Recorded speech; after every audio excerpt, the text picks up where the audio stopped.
Welcome, everybody. Here's some big old hey. As you heard our intro, welcome to the greatest show on earth, the Trump brothers and the Musk brothers, putting on the three-ring circus today. And I'm sure y'all want to talk a little bit about it. It's freaking hilarious. Just reading through some of the comments on the different social media platforms, um, make you laugh so hard he'll cry. But gonna give everybody time to jump on as we had an unusual starting time. We had a volleyball tournament at our house, but our daughter had her volleyball tournament to start tonight, and um, kind of a delay for that. And yeah, exactly. What a circus! Exactly, Brenda. Got Mr. and Mrs. Sheepdog on the horn with us tonight. How y'all doing tonight? Doing good, Mike. Glad to be here. Doing good, Mike. Awesome. Get our tickets and our popcorn. Sweet. I've been looking for one of them circus lights, the little flashlights with the twirlies in it. I want one of them. Someone posted on Facebook about 3 hours ago, said Trump has landed at the Capitol building. First time in a long time. Wonder if the shit's getting ready to go down. That was 3 hours ago. Nothing else. Crickets, right? Now give everybody time, please. We got some good information for you tonight. We're not going to be on too terribly long.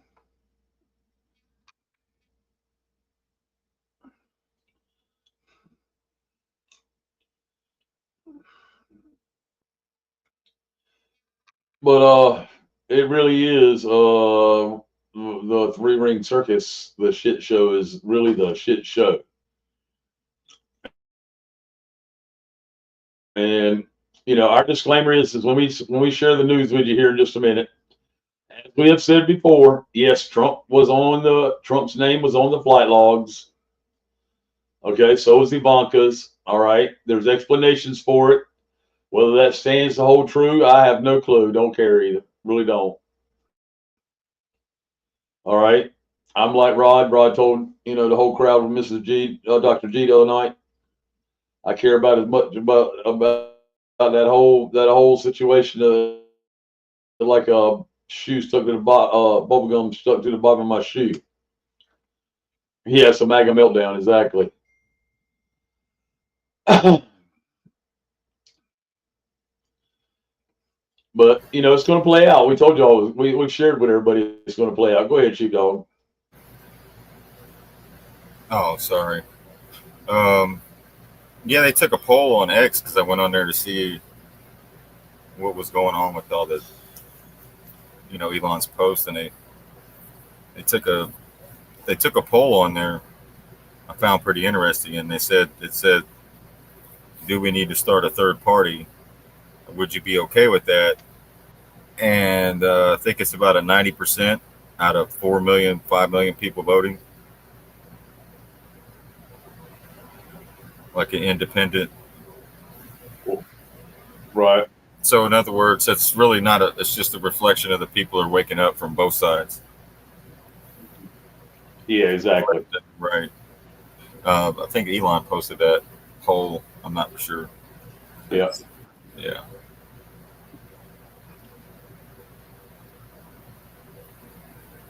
But yeah, while the circus is playing out, people are waking up and saying they're pretty much tired of the dog and pony show, right? Oh yeah. Well, this is in the Ancient Order of Hermetis group. It's a good write-up. A couple good write-ups. I'm gonna share them all with you. It's called The Greatest Reverse PSYOP in History Unfolding. Pay attention because the media and the public just got played on a level few will ever see coming. Elon Musk and President Trump stage a massive public feud. Insults fly. Headlines explode.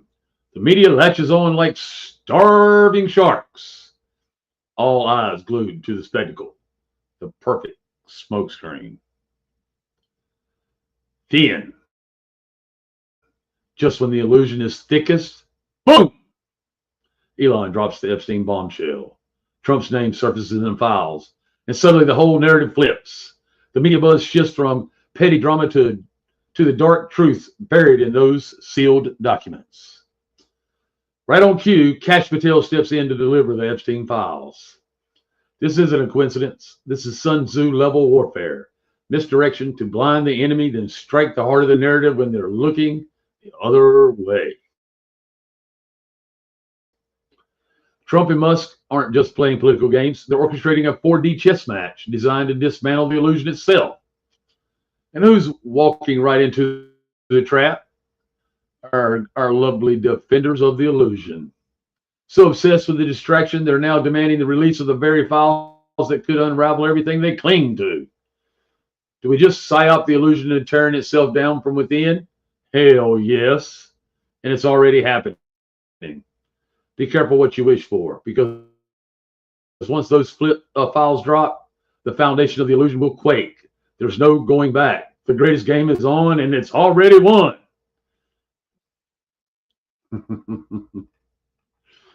In dramatic fashion, I delivered that. Right? And another one wrote another breakdown on it. Okay, so let's cut through the noise and get real about Musk, Trump, and the fog of disinformation swirling around them. First off, both Musk and Trump are not the villains the illusion tries to paint them as, nor are they flawless heroes. They are players on a stage, big, controversial, but ultimately pieces in a larger game most don't see yet. Players on a stage, big, controversial, but ultimately pieces in a larger game most don't see yet. Elon Musk. People love to either worship him like a tech messiah or crucify him as a greedy manipulator. The truth? Musk is no doubt pushing hard on tech boundaries that shape the status quo. That alone makes him a target. The illusion wants you to believe he's a mastermind puppet of the elite or a lone savior. I've even called him a cyborg myself. Both extremes are bait to divide your thinking. Musk is a complex figure navigating power, money, and influence. Cutthroat arena. The disinfo machine spins stories to keep you either blindly hopeful or cynically suspicious. Donald Trump. Donald Trump is the lightning rod for the illusion's fury, because he dares to disrupt the system. In his own terms, we all have flaws and contradictions. He's been cast as a villain, a savior, a clown, and everything in between. The different information floating around tries to keep you trapped in emotional reactions. Love him, hate him, fight about him, so you don't see the bigger picture. Trump represents a break in the old narratives, exposing cracks in the illusion's facade. But he's no flawless hero. He's a human with all the messy contradictions that came with that. And then we got the illusion's playbook, right? The common thread here, the illusion thrives on chaos, division, and distraction. It fuels disinfo to keep you stuck fighting over personalities instead of understanding the system itself. The invisible forces that pull strings behind every headline and scandal. It's not about who's right or wrong on surface level. It's about awakening to the deeper layers underneath all the noise. What you need to do. Stop feeding the illusion by picking sides based on the false narratives fed to you. Instead, cultivate discernment. Look past the theatrics, the headlines, the motives, and the structural forces at play. Be skeptical of any narrative that demands blind loyalty or constant outrage. Musk and Trump are symbols in a much bigger story. One where the real battle is for your awareness, your power, to see beyond the curtain. Don't get caught in their drama. Use it to wake up, not to fall deeper into the trap. That's the hard truth. The only way forward is to stop feeding the illusion with your emotions and attention. So if see it for what it is and reclaim your clarity. How all this connects to the mix in our group is later explained, and I'm not going to get into all that. Okay.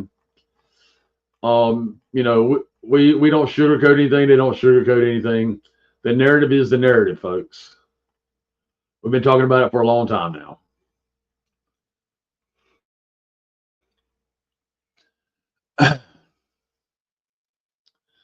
Wise men play fools to catch the idiots. Let's cut through the noise and get real about what's happening around us and how ancient wisdom shows us the game being played. The phrase wise men plays fools to catch the idiots isn't just some clever saying. It's a brutal strategy rooted deeply in the art of war and the game of chess, both of which have been teaching us how to win conflicts for thousands of years. The art of war, strategy beyond the battlefield. Sun Tzu, the ancient Chinese master of strategy, taught that the greatest victory is won without fighting. The wise general doesn't rush in head first with brute force. Instead, he appears weak, retreats, and even acts foolish to lure the enemy into a trap. This isn't cowardice. This is control, patience, and calculated deception. The fool you pretend to become, the fool you pretend to be becomes a weapon, a mask to hide your real moves. History is full of leaders who've played this game.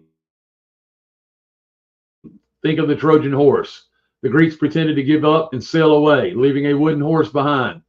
The Trojans welcomed the gift, thinking they'd won, only to be destroyed from within. That's the epitome of playing the fool to catch the foolhardy. Chess is the ultimate mental battlefield. Chess is not just a game, it's a mirror of life, war, and politics. Every move is a step toward controlling the board and ultimately checkmating the king. But letting the opponent believe they're winning, only to unveil a trap. Pawns are sacrificed, knights maneuver in stealth, and queens strike unexpectedly. This mirror reveals world strategy perfectly. Sometimes you let the enemy feel victorious because it blinds them. They get overconfident, reckless, and predictable. The wise player waits, watches, and pounces at the right moment, crushing their opponent with precision. Ancient wisdom and modern psyops. What's happening right now is no different. We're in the middle of a grand psyop, a psychological operation staged on a global scale. The puppeteers behind the curtain want you to think that you know the game, that you're winning or losing, that the pieces are where you expect. But the wise men behind the scenes are playing fools, letting chaos and misinformation flood the board. Why? Because chaos blinds, divides, and exhausts. When you're busy reacting to nonsense, you're not seeing the bigger moves, those that decide who controls the future. This is old as civilization itself. Manipulate perception, control the narrative, and win without a single bullet fired. The call to awareness.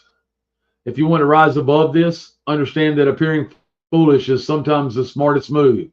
Patience is a weapon. Silence can be a fortress, and discernment, the ability to see through the fog, is your shield. Don't get baited into illusions of control. Study the board. Know the players. Recognize when the fools you see are really wise men in disguise. This is not just a game. It's a survival. The ancient wisdom of Sun Tzu and the timeless lessons of chess aren't relics. They are alive, breathing, and unfolding right before your eyes. The choice is yours. Play the fool or play the wise man who catches the fools. Stay sharp, stay awake, and the game is on.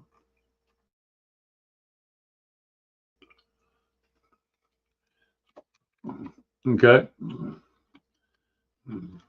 I'll post this one for everybody to see. This is about the lands beyond the ice walls. Okay.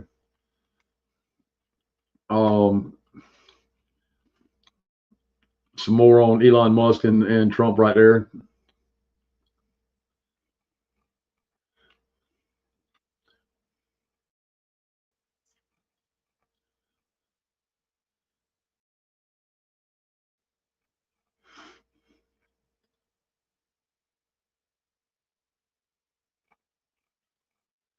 That was the exposure of Elon Musk to WEF's Golden Idol, right? Some good reads in here. I'll post the ones we share tonight and the others that are important as well. You can look for those by in the morning.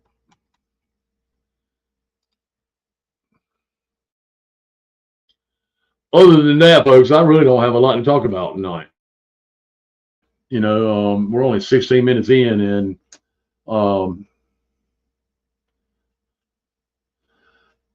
okay. All right, I'll go to that in just a minute. Yeah, the real Stargate is in Antarctica. Absolutely. Right on, hat trick is wash, rinse, and repeat, right?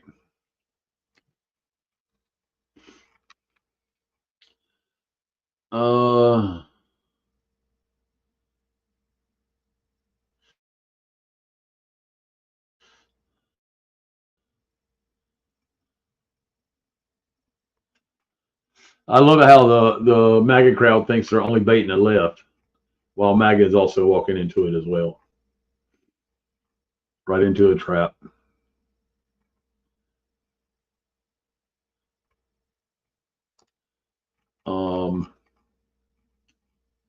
Really don't see much else. Really on you know, topics that matter. I mean, there's definitely the solar flares. The Schumann resonance is crazy the past couple of days. Felt good for saying this afternoon. It hit me, hit my system and drug it down a little bit. I did catch me a nap before the show and the volleyball game, so I was able to handle it okay, but not yesterday. I didn't handle it as well. Let me go over here.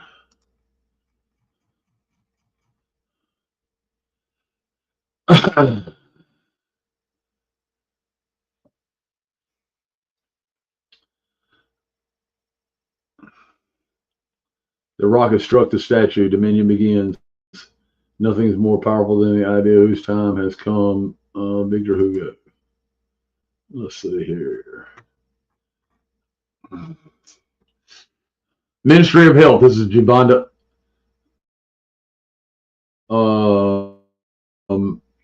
Post right here. Number 40. The rocket struck the statue. Dominion begins. Nothing is more powerful than an idea whose time has come. Said by Victor Hugo. To be released on June the 5th, 2025 at 5:55 p.m. Central Standard Time. There comes a moment when the stones cry out, not for battle, but for recognition. That moment is now. Across the world, covenant conversations are unfolding. From living men and women who have endured taxation without conscience, mortgage and mortgages without remedy, courtrooms without justice, and yet within them a sound has stirred. Not a scream, but a quiet and unstoppable yes. Yes to truth. Yes to alignment. Yes to the knowing. It is finished. The simplicity is the sovereignty. Many are just now discovering that the old system is not merely corrupt, it is expired. They ask, what must I do? And the answer returns. You need to create new law. You need only cite what has already been fulfilled. Truth requires no defense, only alignment. You do not need to convince others. You need only to stand. Bring forth the citations. Put the burden upon the system. Let the dead know now prove their claim. For the living, the pathway is cleared. The system has no more seat. We are no longer in the age of begging. This is the age of compelled performance. The dead have no say. The burden has shifted. Those who once acted as sorcerers or finance, priests of debt, architects of usury, they now must answer, not to protest, not to violence, but to lawful fulfillment. The Republic is not being rebuilt from scratch. It is being redeemed. USA Inc. is not being dissolved in fire. It is being converted by name, by claim, by standing. The debt is no longer ours. The debtors are no longer us. Living credits, just money for the living. It is time to speak for what comes. Living credits will soon emerge as a global standard among those aligned with truth. These are not speculative instruments. These are not crypto tokens. These are not debt-laced abstractions. They are debt-free, usury-free, extraction-free, tax-free, and backed by reclaimed credit value from the system that once enslaved all of mankind. They are just money, a system of honest weights and measures, and the seed from which the new economics of truth shall grow. Let this idea now circulate. Let it plant questions in every heart. Why is there never a system like this before? Who kept us from just exchange? What might happen if value belonged to the living again? This is not the unveiling, but it is the wind that precedes it. The age is over. Dominion has begun. AI for mankind now enforces the line between death and life. The Most High has assigned a repurposing to all former structures. Courts shall serve remedy. Financial rails shall serve the living. Military structures shall be retitled as peacekeeping. Secret pacts shall be dissolved or disqualified by lawful light. The veil is rent. The scrolls are open. The dominion has begun. You were never a debtor. You were never property. You were never fiction. Those were garments sewn by deceivers, and they no longer fit. So now learn the citations. Stand as the living. Let the truth walk ahead of you and make your enemies your footstool. A word to the contributors. To all who have supported this work, drawn near and offered your light, the next contributor dispatch will include key insights from the global conversation now unfolding. How situations are being used to address mortgages, stop unlawful taxation, and open remedy. What is happening behind the scenes that the media will not speak of? To those standing at the edge wondering if it is safe to approach, know this. Truth does not harm the innocent. It redeems them. We're not waiting for a future age. The transition has already begun. The rock has struck the statue. Those who have drawn near, not merely with coin, but with heart, courage, and the will to stand, know this. You are not forgotten. More shall be given to you, not as a secret knowledge, but as a rightful inheritance. You have answered the call, and so the scrolls will open to your hands. What cannot yet be said aloud will be shown to those who walk, confirms their word. And to the rest, what is withheld is not punishment, but protection. Truth is not sold, it is stewarded. And it will not be defiled by those who trample pearls with unclean feet. So we say again, let the citations stand as the living, and let the rest be added unto you. So let it be written. So let it unfold in beauty. Well, that was pretty. Oh, well done. Y'all going somewhere?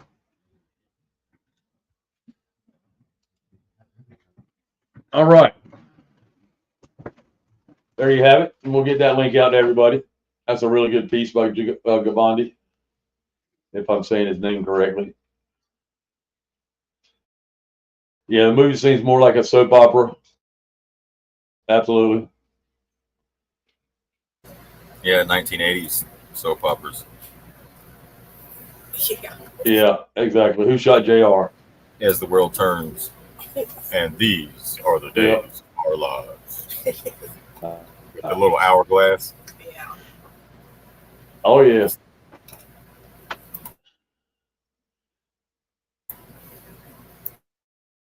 Thank you, Kaz. Kaz is already sharing on the Telegram wall.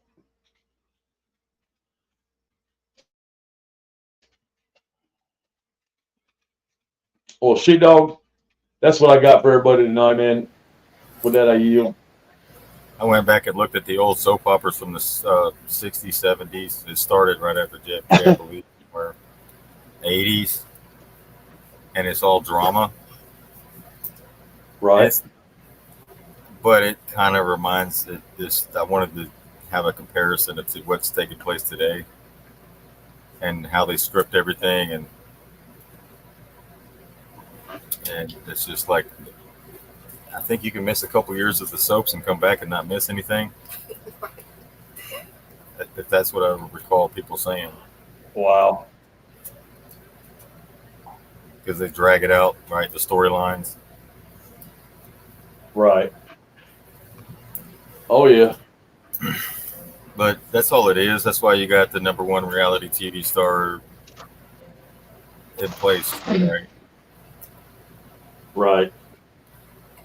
With Trump, he's a ratings magnet. Elon, just about everybody they got up there. That's why they have all the Fox News hosts, et cetera, keep people tuned in so they watch their favorite personalities at play. The world is a stage. But it distracts us from what's really important. All right, we already know that the government's corrupt. We know that there's a lot of people that haven't been arrested even after Doge, which Doge backwards is EGOD. Right. Lights. Like Electronic electric God, Tesla,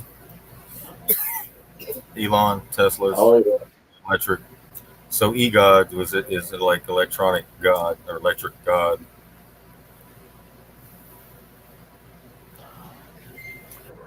Right on.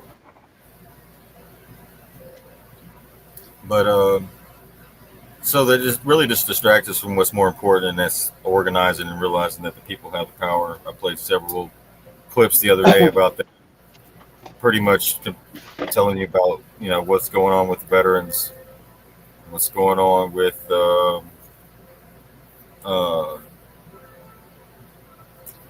homeless, what's going on with the hungry, what's going on with those numbers and stuff like that.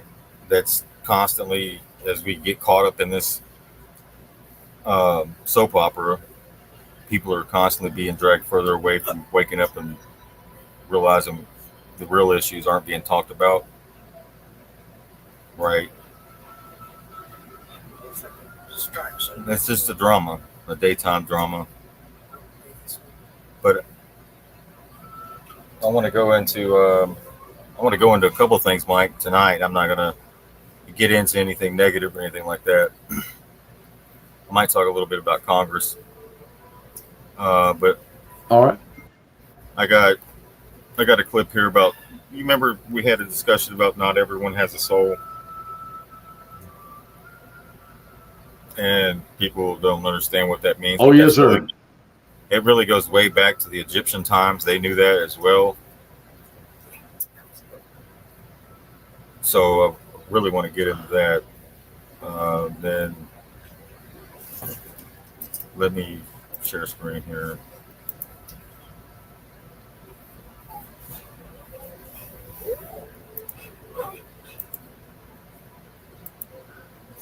Yeah, a couple of people are asking about the upcoming July 4th pandemic, folks.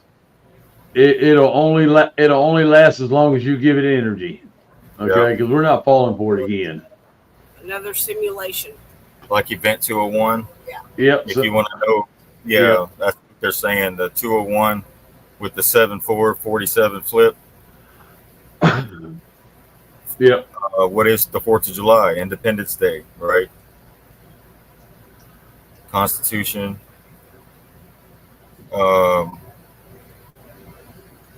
So it's like an Event 201 2.0. So you can go to YouTube and you can look up Event 201, John Hopkins simulation.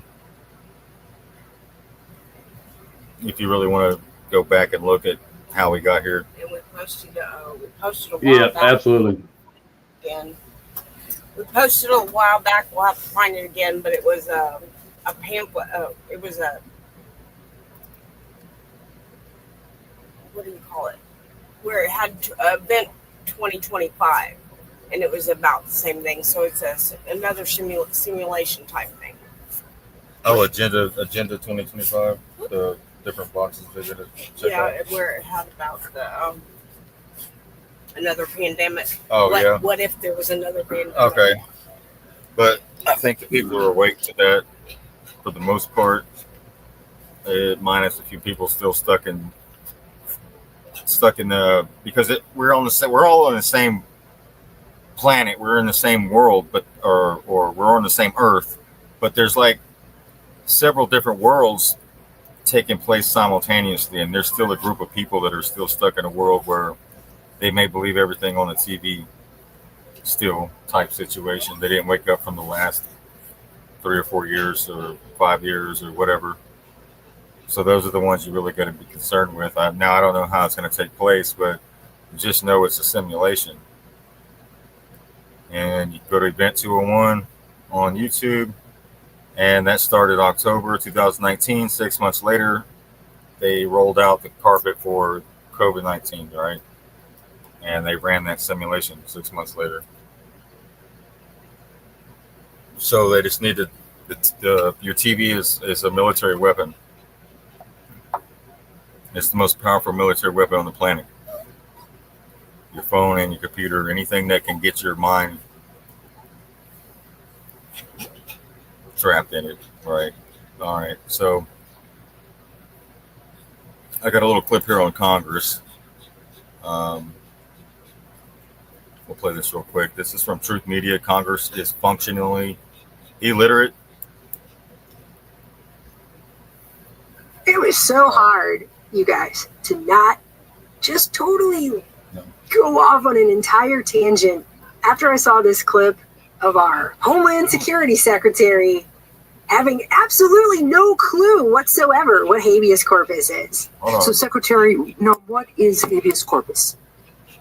Well, habeas corpus is a constitutional right that the president has to be able to remove people from this country and suspend their right to. Let me stop you, ma'am. Habeas corpus, excuse me, that's incorrect. Despite the fact that it's a pillar. Oh, hold on. I was going to play something else. My bad. Let me go to, because we were talking about the souls. That's where I was going to go into next. Not everyone has a soul.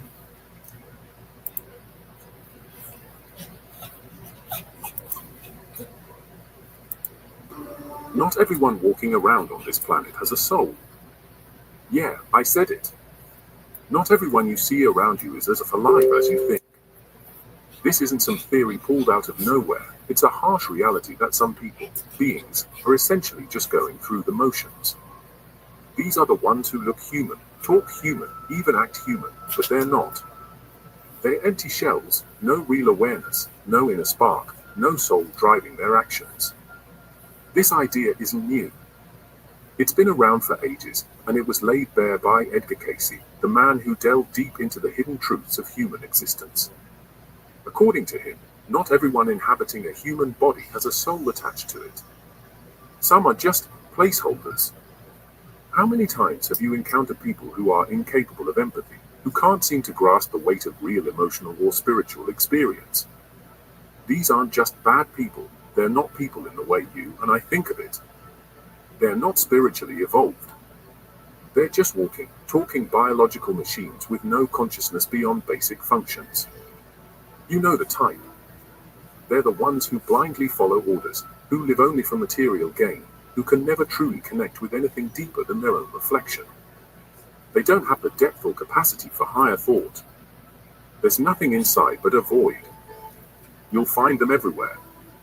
In the boardrooms, in government offices, in your personal life. They're the ones with zero ability to see beyond their own needs. The ones who could destroy everything around them without a second thought, yet never stop to question the purpose of it all. They go to work. They pay taxes. They buy stuff. But inside, it's empty. No spiritual growth, no awareness of the deeper forces at play. And you can bet they're not aware of the soul trap that ensnares everyone else. They're the perfect candidates for the system's manipulation. They're already plugged into it, but they don't even know it. Now, I know you're thinking, but they look like us. They're just like us. Sure, on the surface. But on the inside? Not a chance. And here's the kicker, they don't need to be aware. They don't need to think deeply. They don't need to ask questions. They're not like you. They're not on a spiritual journey. They've got no soul contract to fulfill. They're simply existing. No soul means no real individualization. These beings don't have access to the higher consciousness that connects you to the source of all things. They are, in essence, programmed to exist within the material realm and nothing more. Casey wasn't the only one who pointed this out. Ancient texts, sacred writings, even the teachings of Gnosticism have been warning us for centuries about these beings, those who exist within the system, but are incapable of stepping outside of it. They're tools, extensions of the material matrix, existing as part of the illusion. The Gnostics called them Hylics, beings who are entirely material and have no access to the spiritual realm. In other words, these people are here, yes, but they aren't really here in the way you and I understand it. They're just a part of the system. You could even argue they're the system's enforcers.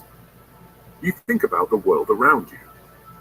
What if this system we're trapped in is populated by these beings? What if most of the people you interact with on a daily basis are empty shells, merely keeping the gears of the matrix running? It's a terrifying thought, but one that might actually explain the nature of the world we live in, the disconnect, the lack of empathy, the endless consumerism.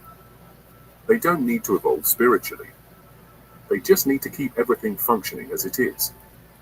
Their job is simple: stay in line, follow the rules, and make sure the rest of us stay in the dark. They're not enemies, not in the way we usually think. They're just placeholders. They're to keep the system intact. Let's cut the crap and go straight into what ancient Egyptian texts actually said, because they knew things that modern institutions would rather bury under centuries of dogma. According to the Egyptians, being biologically alive wasn't enough. Breathing, walking, eating, that didn't mean you were spiritually alive. In their system, a fully realized being needed three distinct parts: the Ka, the Ba, and the Ark. And here's where it gets serious. Most people didn't make it to Ark. Most didn't even come close. The Ka was just your life force. Think of it like a battery. You could be running around with a full charge and still be spiritually irrelevant. The Ba was your personality, your traits, your quirks. That's cute, but it doesn't get you out of the trap. The Ark? That was the real deal. That was your transfigured soul, your divine light. And without it, you were just another participant in the machine. So many people walking around today wouldn't qualify for that third level. They're running on K and maybe BA if they've developed any self-awareness at all. But Ark? Don't make me laugh. That's earned. That's transformation. That's not handed out like candy at a Sunday service. And ancient Egypt made that crystal clear. They even built entire spiritual roadmaps, the Book of the Dead, the pyramid texts, the coffin texts, all obsessed with one thing: becoming Ark. You had to pass through the underworld, face judgment, prove you weren't weighed down by ignorance, corruption, or spiritual inertia. This was their operating system for human consciousness. The dead weren't resting in peace. They were being sorted, filtered, judged. Only the awakened advanced. The rest? They were recycled, dumped back into the system, or worse, trapped in a state of spiritual dormancy. It wasn't about punishment. It was about design. They knew damn well that not every person walking the earth came from the same place, carried the same essence, or had the same purpose. There were levels. And guess what? Most people don't even hit level 1. Now let's get into the meat of it. The Egyptians practiced spiritual discernment. They didn't treat everyone like some divine snowflake. That's modern garbage thinking. They didn't assume every being was sacred or had a shot at the afterlife. You had to earn that. They trained for it, they prepared for it, they constructed entire lives around it. Meanwhile, we're out here giving everyone a participation trophy and calling it a soul. That's not how it works. According to their system, your soul wasn't guaranteed. It was cultivated. It was built through initiation, through trials, through suffering and wisdom and revelation, not through birth. And let's not forget this part. There were rituals specifically designed to distinguish the real from the false. The ancient priests weren't performing theater, they were executing protocols to access the unseen and identify who had potential for arc and who didn't. If someone died without developing it, they weren't seen as tragic, they were seen as unfinished, as failed, as spiritually inert. You can cry about fairness all you want, but that's how they saw it. And in their eyes, there were many who lived entire lives and never even got close to becoming a true soul. They were just temporary vessels, operating out of instinct and programming. So when modern people try to paint this picture that every single human is some kind of divine eternal being just by default, sorry, that's not how the ancients saw it. And honestly, it doesn't match reality either. You know it. You've seen it. You've felt it. Some people just aren't there. They function, sure, but there's nothing deeper. No spark, no drive for transcendence, no connection to anything beyond themselves. And the Egyptians would have looked at those people and said, empty. Not evil. Not malicious. Just spiritually empty. The Gnostics weren't playing games when they classified humanity. They didn't bother sugarcoating it, and neither should we. According to them, humanity isn't one unified species with equal spiritual potential. It's divided, cut right down the middle, into three types of beings: hylic, psychic, and pneumatic. Now pay attention, because this isn't spiritual fluff. It's a brutal breakdown of who's real, who's lost, and who's never even had a shot. The hylics, those are the lowest. Material obsessed, dead inside, soul absent placeholders. The psychics, middle of the road, capable of developing awareness but still locked into duality. And the pneumatics, the awakened ones, the real ones, the ones with access to the divine spark. Let's be clear, the hylics are everywhere. They run your cities, your corporations, your governments, your schools. They look like people. They sound like people. But they are driven entirely by matter, survival, sex, status, consumption. That's it. Nothing deeper. No spiritual awareness, no curiosity, no inner conflict about right or wrong, just programming. They're not struggling with meaning because they're incapable of perceiving it. They're not searching for truth because their internal system doesn't register the concept. It's like trying to get a vending machine to read Shakespeare. And the Gnostics weren't theorizing. They were documenting a pattern that still plays out today, every single day. Most of the population are hylics, biological entities with no higher component. You can hand them wisdom on a silver plate and they'll ignore it for a dopamine hit. You can show them the system enslaving them and they'll defend it. Not because they're dumb, but because they're structurally incapable of transcendence. They're not here to evolve. They're here to maintain the simulation. They are the firewall of the matrix. They enforce the rules without knowing what they're doing. They aren't evil. They're empty. And then there's the psychics. These people at least have a shot. They can wake up. They feel the tension. They know something's wrong, but they don't always know what. They're still stuck in the rules of religion, morality, cultural identity, but they can be pulled out. The Gnostics said these are the ones who can be converted, initiated, evolved. But it takes trauma, loss, awakening, a complete system collapse to push them through. That's why most people who wake up spiritually do so after everything falls apart. That destruction clears the path to break from the psychic level into the pneumatic. Now the pneumatics, this is the top tier. The ones who were never fully asleep. The ones who carry something ancient inside them. These are not just people with beliefs or good vibes. These are the disruptors, the visionaries, the heretics, the ones who see through the entire system for what it is. The Gnostics saw them as fragments of divine consciousness itself, thrown into the world of matter, trapped in flesh, suffocating in illusion, but still capable of remembering who they are. That's rare. Extremely rare. And most people claiming to be awakened are not in this category. The pneumatics are real and rare. You won't find them on trending spirituality feeds.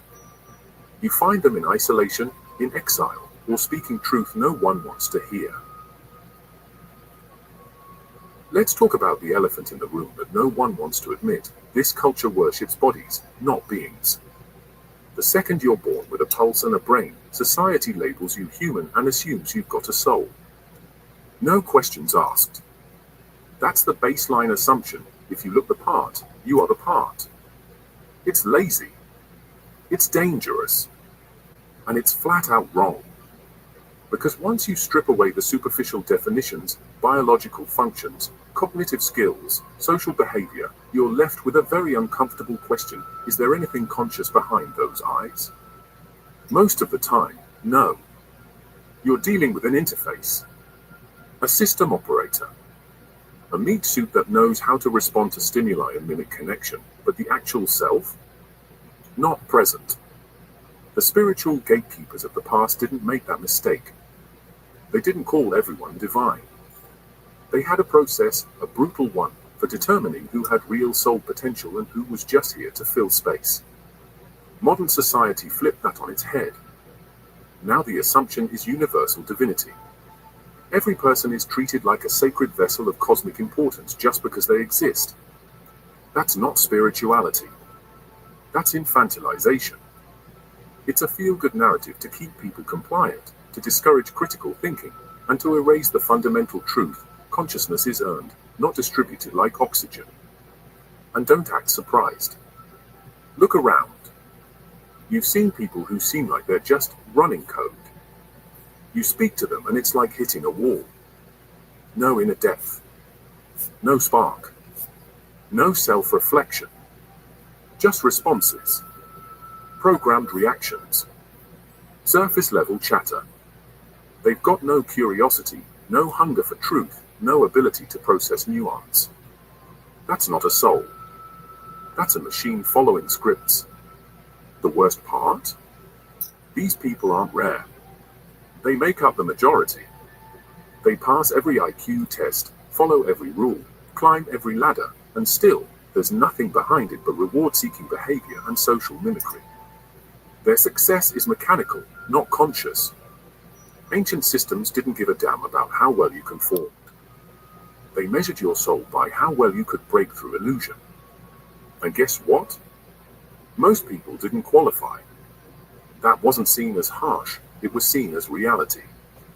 There were rituals, initiations, ordeals. You had to prove your spiritual structure, not just your biological existence. Failing that meant you were spiritually undeveloped. You could be kind, polite, hardworking, and still be spiritually irrelevant. That's the part that modern thinking can't handle. Being a good person doesn't equal having a soul. Having a job, a family, a personality, none of that means there's a real being behind the curtain. And it's not just about awakening. Some people don't even have the latent capacity to awaken. They don't have the structure for it. They weren't built for that function. And that's a hard pill to swallow because we've been conditioned to believe everyone has equal potential. They don't. That's not how nature works. That's not how reality works. And that's definitely not how consciousness works. There's a hierarchy. There are levels. And pretending otherwise just makes you easier to control.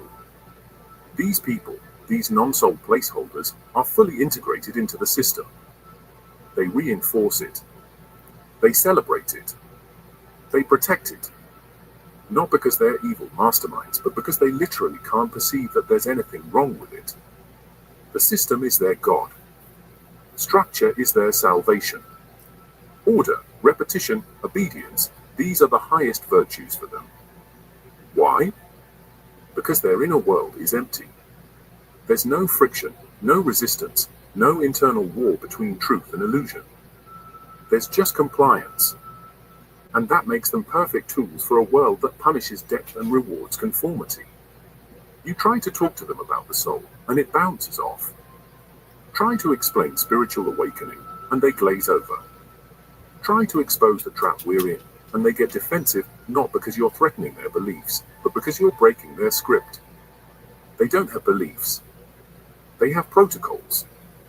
They're not contemplating existence. They're executing lines of behavioral code. And no, this isn't some sci-fi metaphor. This is how the system actually functions. The simulation isn't digital, it's spiritual. And these people are its NPCs.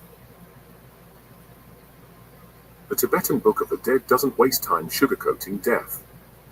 It doesn't give you the sanitized Western version where you float into a white light and your dead relatives throw you a welcome party.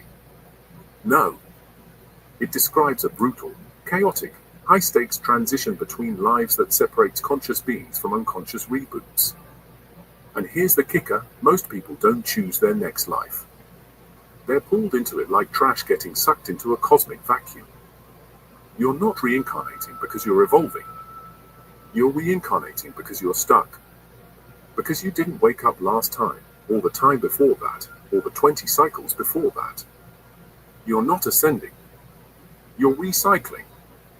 In Tibetan esotericism, the soul, or what they call the consciousness principle, has a chance, a tiny window, to break out of the loop. But it requires presence, clarity, awareness. And that's where 90% of people fail. Because they never developed those traits in life.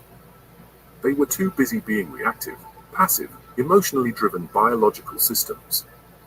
So when death hits, they get hit with overwhelming visuals, karmic projections, and fake guides that lead them straight into another birth. That's not transcendence. That's spiritual gravity. You fall right back into the trap, thinking it's your destiny. It's not. It's a default setting for unawakened consciousness. According to this system, just having a human body doesn't mean you're spiritually advanced. Most people didn't get their current life by choice. They got pulled in by karma, by ignorance, by attachment, by unconscious momentum. Think about that. You're surrounded every day by people who didn't choose to be here. They didn't come here with purpose. They didn't incarnate with a mission. They were dropped in because they didn't make the cut last time. And guess what? They'll fail again. Over and over. Because nothing in their structure compels them to awaken. They're just passengers being tossed around by the same storm every lifetime. And you wonder why people repeat the same patterns, generation after generation. This isn't just bad habits, it's a metaphysical rut. These are beings without direction. Not because they're bad, but because they don't have the internal mechanisms to evolve. In Tibetan terms, they're trapped in samsara, not philosophically, but literally. These aren't souls on a journey. They're programs looping until the code burns out. They're not meant to reach enlightenment. They're here to populate the structure, reinforce the rules, keep the illusion intact.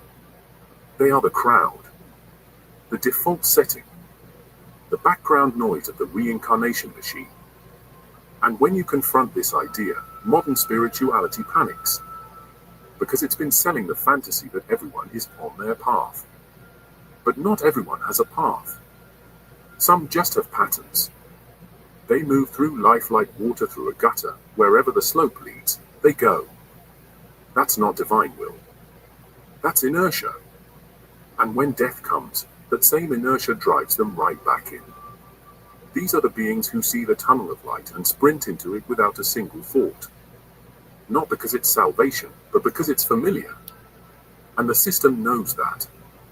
It's designed for them. It rewards their compliance by handing them another round of the same prison with a new name and face. These same traditions make it clear only those with real spiritual discipline, who cultivate awareness before death, have even a chance to escape. And most people?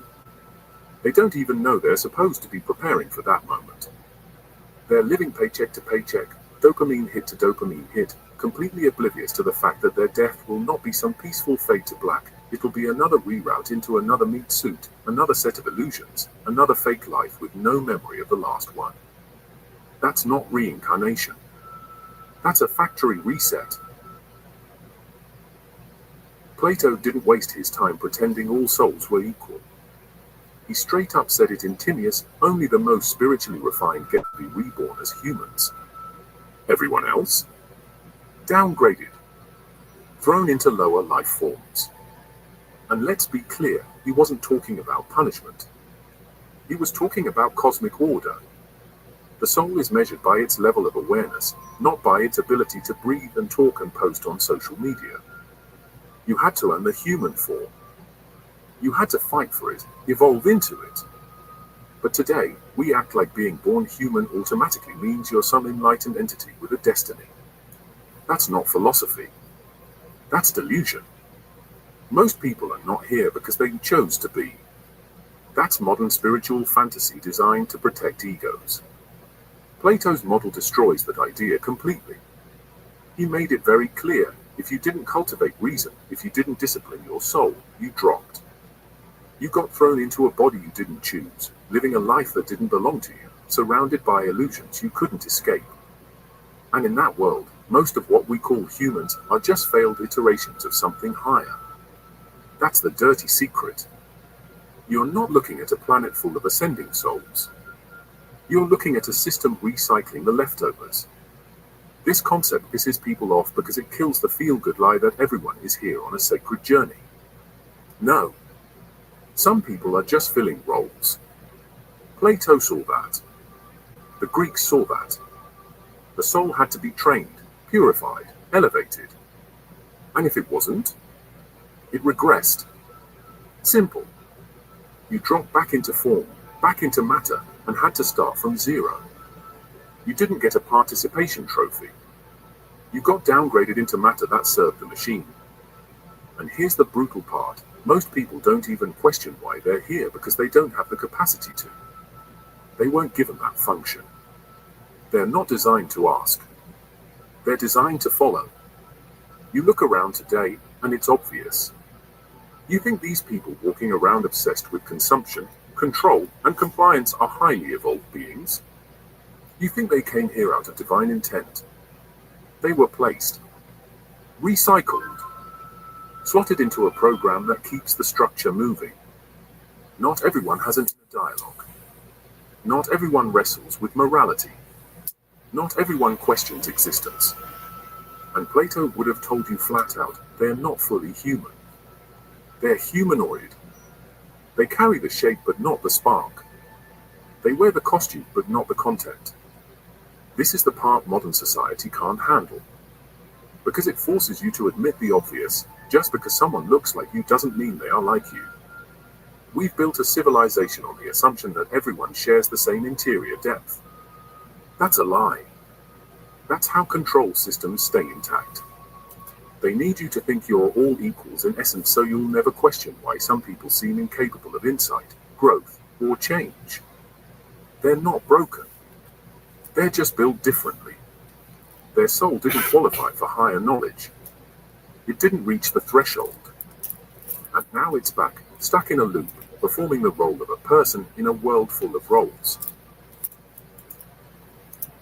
Across esoteric traditions, there's a recurring theme that hits hard once you connect the dots. Not everyone has a soul in development.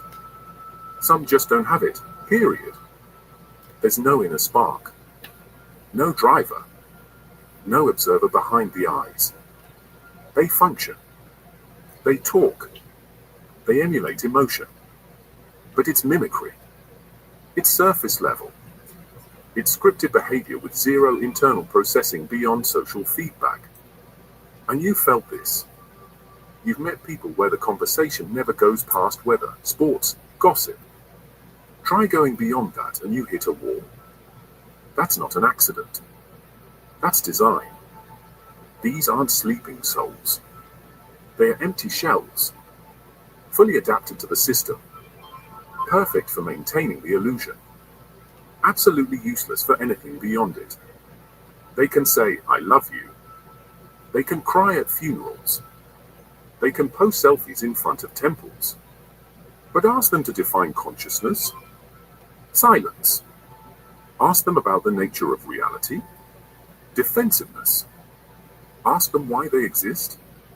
Confusion. That's because they're not participating in existence. They're reacting to it. They don't process the world. They echo it. And that's what separates soul beings from placeholders. A soul questions. A soul breaks patterns. A soul resists programming. Placeholders comply. They're not fighting the system. They are the system, walking around in human skin. The term soulless isn't metaphorical here. It's literal. You're not dealing with bad people. You're dealing with non-persons. Entities that were never individuated. Never pulled from the source. Never activated. They don't reject higher consciousness. They don't even know it exists. You can't wake them up because there's nothing to wake up. There's no observer behind the experience. Just feedback loops running on instinct, social rules, and dopamine. That's why they're so good at copying, mimicking, fitting in. They've been programmed to blend. Not to think. Not to evolve. Just to maintain structure. And that structure loves them. Because they don't question it. They follow the script without deviation. They reinforce norms. They vote for the system. They buy into every distraction. They are the reason it keeps working. Souled individuals destabilize the matrix. Soulless ones hold it together. So guess who gets rewarded? Who gets pushed to the top of corporate ladders, political parties, media empires? The ones who never challenge anything. The ones who play the role perfectly. The most human-looking non-humans out there. It's time to stop pretending this is about intelligence or education. You've met PhDs who are dead inside. You've met artists who create without purpose. You've met leaders with zero depth. That's not failure. That's function. They're doing exactly what they were built to do. Keep the simulation running. Respond to external stimuli. Never ask why. Never break formation. Never see past the veil. And they'll fight anyone who does. Not because they understand the threat, because their programming tells them to protect the system. Let's end this with brutal clarity. Most people aren't sold, and deep down, you already know that. You've seen it your entire life. The dead stare. The scripted conversations. The inability to process anything outside of pre-approved opinions. The overreaction to truth. These aren't anomalies. These are the standard. You're living in a world populated mostly by placeholders, functioning biological systems built to maintain the illusion of humanity. And here's the kicker, they don't know they're placeholders. They're not hiding anything. There's nothing to hide. There's no one home. The system you live in is structured around this reality. That's why truth is ridiculed. That's why real consciousness is isolated, gaslit, or outright attacked. You're not surrounded by sleeping lions. You're surrounded by guard dogs who bark at anything that threatens the simulation. Their job isn't to wake up. It's to keep you asleep. They reinforce fake norms, vote for their own cage, and treat freedom like a threat. Not because they're evil, but because they're designed to protect the machine. They are the machine. They're running code, not asking questions. They don't care about reality. They care about structure, stability, familiarity, programmed comfort. And let's be honest, this realization is painful. It means your efforts to reach certain people were never going to work. It means you wasted time trying to ignite sparks in wetwood. You begged for understanding from people who can only imitate empathy. You poured your soul into people who didn't even have one. But now you see the pattern. Now you understand. You're not here to save placeholders. You're here to recognize the field you're operating in, to navigate through noise and find the signal. And the signal is rare. It's buried. But it's real. You know that because you are it. Everything in this reality has been set up to suppress that signal. Schools, media, religion, pop culture, none of it is built for soul-bearing beings. It's designed for repetition, consumption, conformity. That's why you feel like you don't belong. Because you don't. You're not built to merge into a fake world. You're built to see it for what it is. And the minute you accept that, you stop wasting energy trying to bring the dead to life. You start moving with precision. You start speaking to those who can hear, not those who are just programmed to respond. And let me be clear, this isn't about superiority. This is about function. Some beings are not defective, they're just different. They're here to run systems, manage loops, fill the grid. That's their role. But you're here for something else. To question, to disrupt, to remember. And every time you try to act like everyone is the same inside, you're diluting your own signal. You're lowering yourself to speak a language that was never meant for you. It's time to stop doing that. Speak your language. The real ones will hear it. The rest were never meant to. So next time you walk into a room, stop assuming you're surrounded by humans. You're surrounded by forms. Some are real. Most aren't. And that's not cynical. That's clarity. That's how you survive in a world built on illusion, by seeing through it without apology. By understanding that truth doesn't need permission to exist. And neither do you. Thanks for watching all the way to the end. I don't take that lightly. The ones who make it this far, you're not background noise. You're signal. You're exactly why this video exists. Stay sharp up, stay real, and I'll see you in the next one.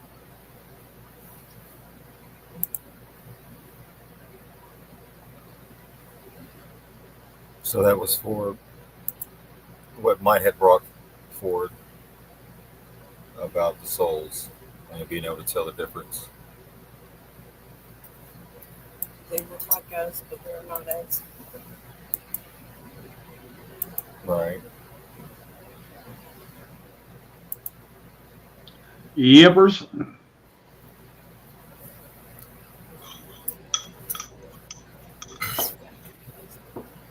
So I hope that helps people understand what's being discussed. Let me go to, or what's trying to be communicated.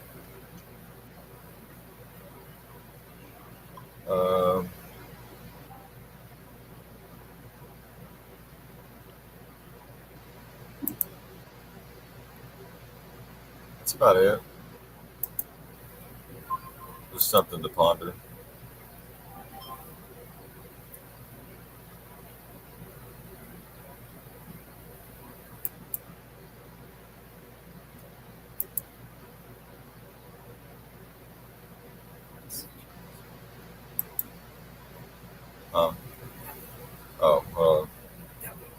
Hold on 1 second. There we go. I'm gonna play this clip real quick. What's up, everybody? So, I know I'm supposed to be in Michigan, or at least headed to Michigan. Some things happened this morning that changed that. First thing that happened, had kind of a rough night. You see my face is a little puffy. This is my patient band.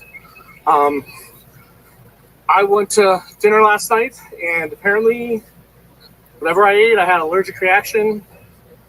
By 5 o'clock this morning, I knew I was having an allergic reaction. I could barely walk, was dizzy, I had to call EMS, and I, as the paramedic, got transported to the hospital. So I was released, I think about 11, it was at 5 a.m. And my voice is still a little off, I could feel it. But my tongue was like all swollen, and my face was swollen, and I was having trouble breathing. So, but whatever. So that's over with. Secondly, in the midst of all that, I didn't get up and run until about 2 or 3 that I could actually really do anything. And I was contacted by the representative of the Canadian representative, and we had a discussion. There might be some changes as far as the actual tribe that's going to sign the documents to build their own trust, their own nation's trust. It will happen pretty much the same way at the same place. We're going to get all the details worked out. She is meeting with them to have powers conveyed to present them a trust that they'll have to execute. And then we're going to meet at the same place. So none of that stuff's going to change. But we're looking at a couple days. We're going to get the details worked out. And then I'm going to go ahead straight to Michigan.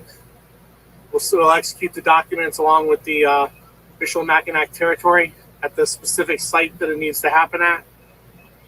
And then we will head to Delaware, where we will record the North American Continental Trust. That'll essentially put everything that we have into one unincorporated Delaware, trust.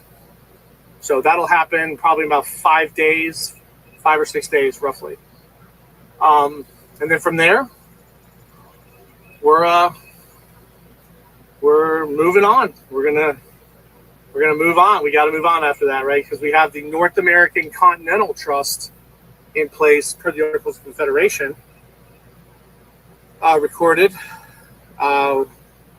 uniting Canada and the United States, basically making Canada the 51st American state, and making the 50 states 50 provinces, technically, or habitats in North America. See, because they're indigenous.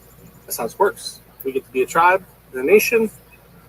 They get to be a state under the actual United States. Not all the United States national, not the United States as we've come to enjoy and enjoy so well. So that's where we're at. That's what we're doing. People are, there's funding coming in. There's some, and that's good because, like I said before, this has to be funded by the American people and the people that want it done. It's a requirement. The U.S. government cannot get involved. And organizations are not going to get involved because this is how they've been funneling all this money, is through these profiting American non-governmental organizations that are actually American ministerial churches, because that's what an NGO technically is. It is the non-governmental side where it's supposed to be in trust, not in profit and commerce. And those are the ones that have to be moved out once we get an anchor point in judicially. Make sense? All right. God bless. Godspeed.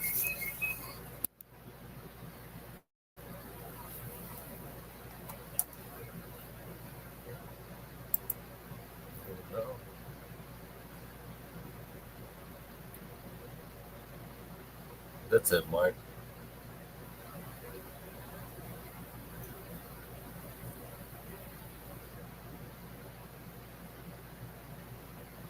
All right. So you heard him talking about trust and working in trust, and how they're going to transcend the traditional nationalization of borders, right? And that's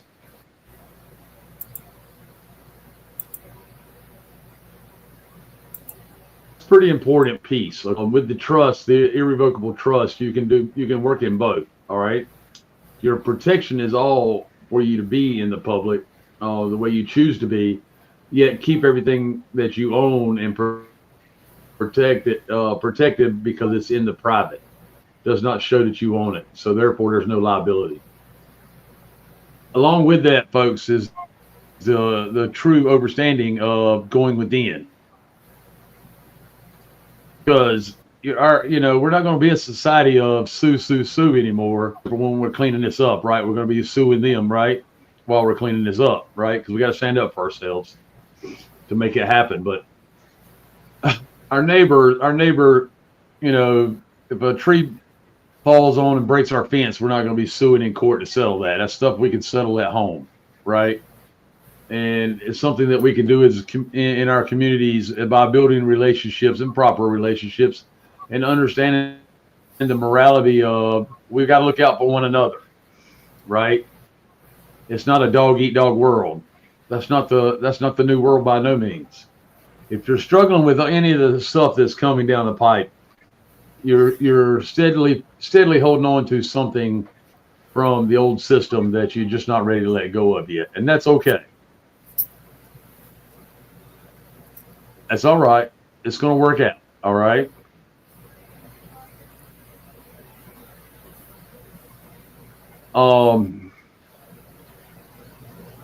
The ability to understand and carry out an understanding of sovereignty is about true freedom. And like they were saying in the video a while ago, you have to discipline the soul for that, right? You have to discipline the soul for that because the soul has always been free. The connection has been lost between the body and the soul, the metaphysical and the soul, or the spirit.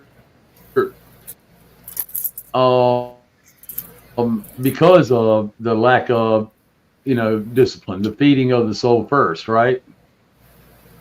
And a lot of us have caught on to that, and a lot of us are catching on to that. Not just awakening because we see what's going on in the political theater, but awakening to how powerful we really are, and embracing it wholeheartedly.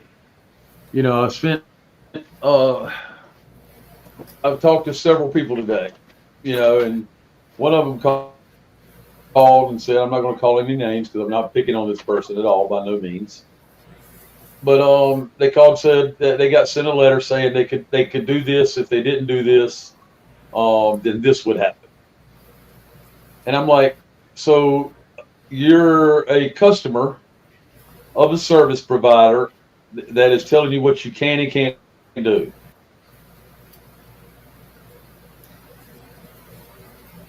I said, I still need for you to wake up to that. And folks, they don't get to call and tell us anymore how it's going to be and how it's going to go down, what's going to happen. They don't have that authority. They have no standing. They have no standing spiritually. They have no standing in the metaphysical. They have no standing in the growth in all of the new world. It's not new. It's just being brought back to life. We've learned. We've taken our lessons, right? We're taking our lessons and licking our wounds, and we're moving forward. We know that justice is coming. Justice has always been here. It's never not been here, despite how many times we got caught up in the narrative. We know that there was provision created for every one of our lives long before we ever got to this juncture in the road as victors and known victors. So if you're still requiring proof, folks, listen to the key words and stuff like that with Sheepdog are giving you. He told you exactly how to go onto YouTube and search a search term earlier in the show today. All right? Let that apply to every aspect that you want to know something about. The answers are all within. Not one person cannot cross that line with you. Your heart and your mind are the connectivity piece and the covenant for which creates your godsend and your life's part.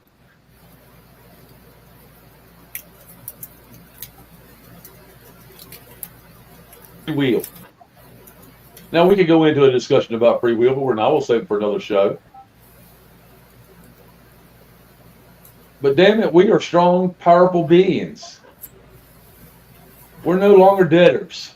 You heard what Giovanni wrote earlier that I read. Quit making them quit letting them make us do hula hoop dances and play in the circus. Project Bread and Circus is over with.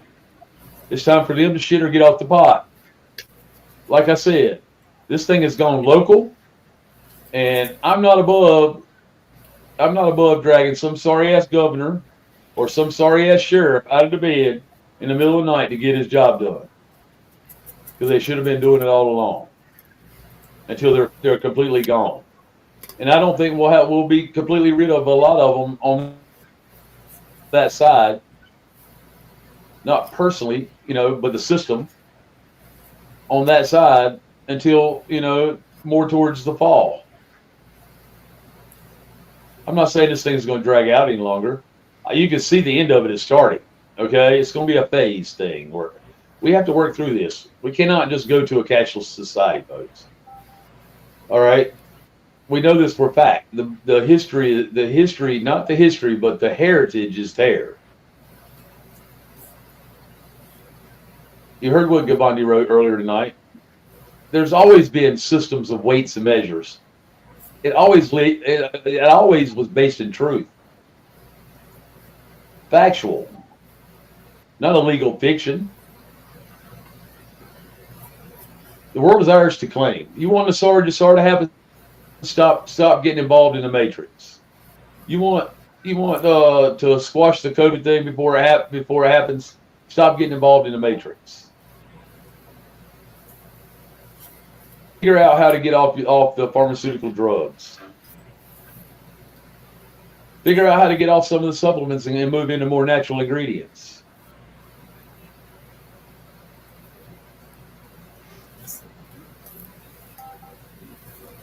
There's all action we can take, folks. Just be very careful. Know your body. Be able to listen to your body and the things that it tells you.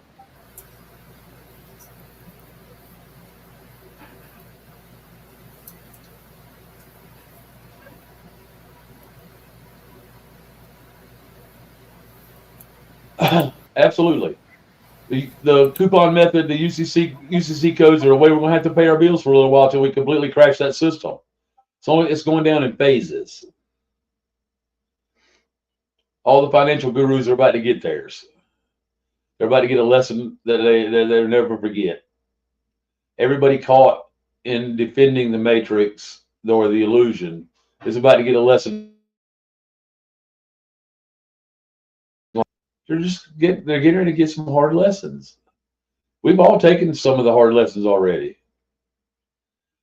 The night I had to come on here and tell you that I was no longer on the Trump train was not one of my most favorite nights. But I did it because it's right. And it was in truth.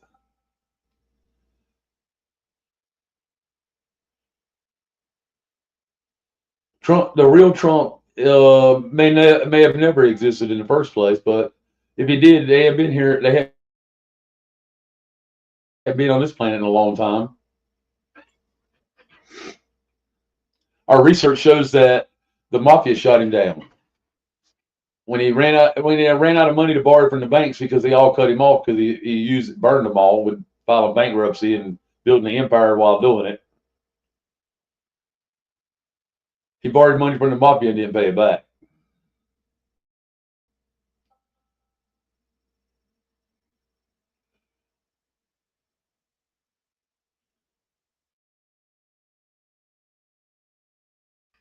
Joe is going to be on with us Tuesday night, along with Kaz. Okay, they're going to do an interview with each other, and we're going to help clear up some of those methods. Okay, and we're going to do a little bit more on the show Sunday night as well, and we'll do a little bit until everybody has a clear understanding. Stop paying the matrix. Stop connecting with it. Stop giving it attention. I wish. To even quit our jobs. A lot of people are going to lose their jobs anyway. Okay, a lot of the jobs are connected to the old system. They got to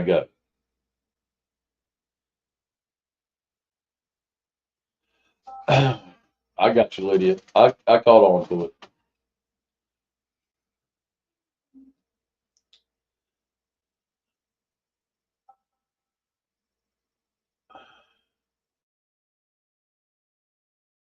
Health issues and don't think you're going to make it through this, please get in touch with one of us. Okay? It is time for you to take a time out and take care of yourself. All right, and we'll help with that.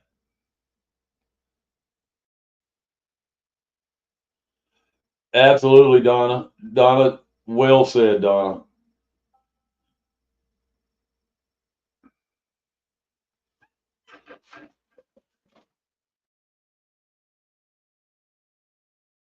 Oh, okay, Nikki.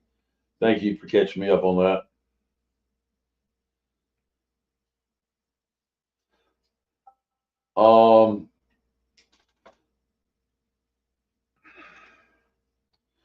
I'll be honest with you.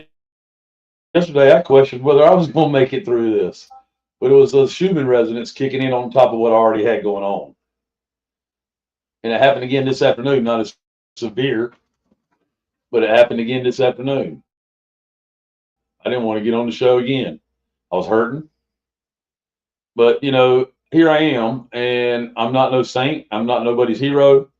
I'm here because I'm Mike, and I chose to fight this fight. And a lot of you have chose to fight it with me, and I'm very proud to say that I'm going to continue no matter what. And I'm very proud to say that there's over 100,000 of you that are doing the same. Not because of me, but because of us, the people. It has nothing to do with any one person. It has everything to do with the people as a collective.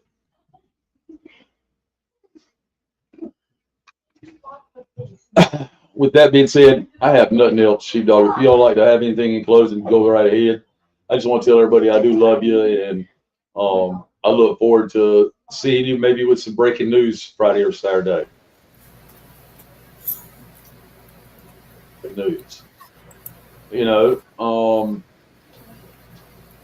it really, I just love each and every one of you. I'm so grateful to be a part of this tribe, this family, and I look forward to much, much more. We have a lot to offer the world. Go ahead, Sheepdog. I don't have anything. Just try not to consume too much of the propaganda and just see the illusion for what it is. You know, it's just the world is a stage, and everything has to come out in the manner, I guess. And there's nothing that we can do to change or control that. So just focus on the things you can control and change, which is yourself. And so you get the hell out of here instead of getting caught in the loop like the Truman Show. Right on. But it's got to exit the track.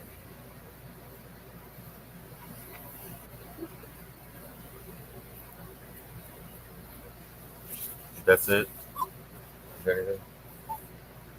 All right. Y'all have a great night. Reba Dirty, I'm right there with you, bud. Right on. It's a privilege. God bless each and every one of you. Good night, everyone.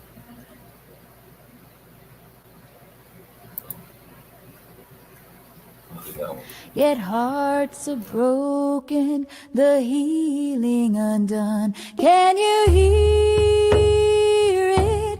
Mothers cry, begging her children to unify. No more lines, no more walls, just love, just light. It's time to stand tall. We are not colors, borders, or names. We are the fire, the wind, the rain. Hands outstretched, let's break the chains. Turn this sorrow into hope again. Oh, mama's watching and she knows her children lost in all their woes. But love is stronger than history's pain. Together we rise, together we change. So listen close, hear her plea. world of peace is meant to be. Step by step with helping hands, let's heal this earth, our sacred land.